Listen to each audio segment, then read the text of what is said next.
This particular area, we cut down the majority of large buckthorn, except maybe at the edges. And a lot of them were heavy cedars for decades. So we're encountering patches like this that are all buckthorn seedlings. There's some natives involved in there uh, that you have to address. But the way we're looking at it, if it's a plant that's in huge numbers around here, it's going to be a casualty. There's no way to work around it. You can't save every plant. Now, if it's something that's rare, there's only a few of them, or something you definitely want, that's not a lot in here, we're going to conserve it. And that's the approach for time. We want to move along. We don't want to be married to this patch for the whole month and they get nothing else done. So there's quite a bit of that to work around. Right now you see the ones that were germinating, and there's quite a few smaller seedlings that are sprinkled in there. And what's going to happen is that those will get much larger next year. So if we can deal with them now, and right here, tons of seedlings, small. Now a lot of people say, oh yeah, you can pull all the seedlings. Well, right here in this little spot right there, there's probably 15 seedlings. So that's not much, but the thing about buckthorn is, like, you look at the resistance on that and the root ball. Then look at the disturbance there. You can't be doing that if you're going to go large scale. You have to conserve, you could say, okay, what's worse? The chemical or the disturbance? The disturbance is worse. End of story. You don't know what's a seed bank. You don't know what you destroyed there. You created a seeding bed, more or less. So then at that point, what's going to come in there is most likely going to be some invasives. And right there, you'll kick up a lot of buckthorn. So you'd rather try to maintain that soil structure and go through here. What we'll do is, like, there's some that are like this one, 5 feet tall, a little bigger. We're gonna have to cut that to the ground, deal with it. But there's other ones that 3 to 4 feet. And how we're gonna deal with these is we were gonna cut them down maybe about 2 feet to the ground. And that will shock it, that will weaken it. And at that point we will treat the top maybe 10 inches of it with a glove of death method is the best approach on this one. That way you don't have any runoff or drift and you're not using too much. But the plant will die. A lot of times people will say, oh, you can't treat these smaller plants. Well, that's not true.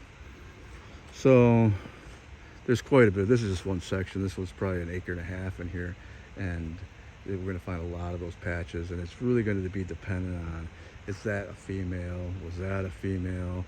And there's a lot of really heavy cedars in here, so we're going to have a huge seed bank, but we should be able to exhaust it, at least if we get this one.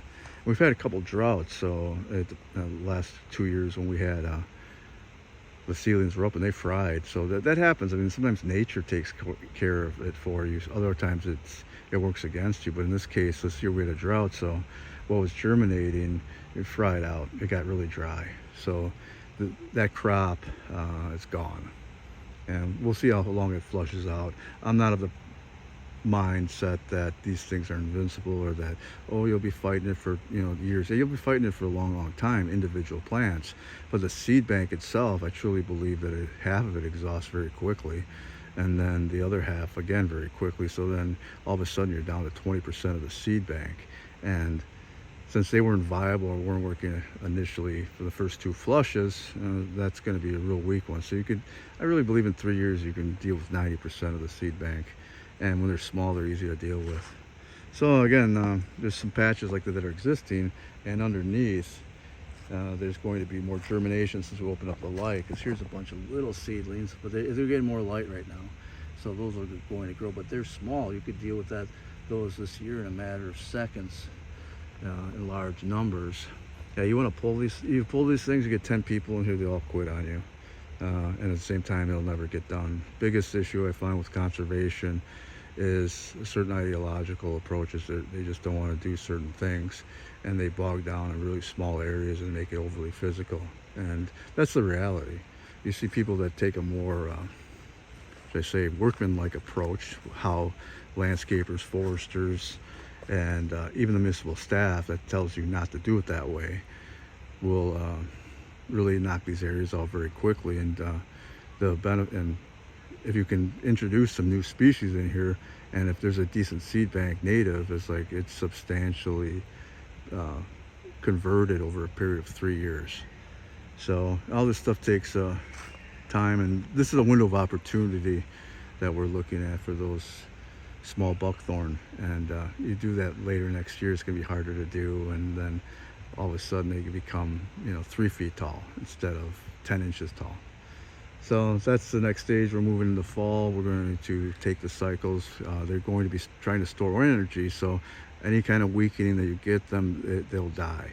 And we should be able to cover tens of thousands of these seedlings in an hour. And we'll have to come through a few other times.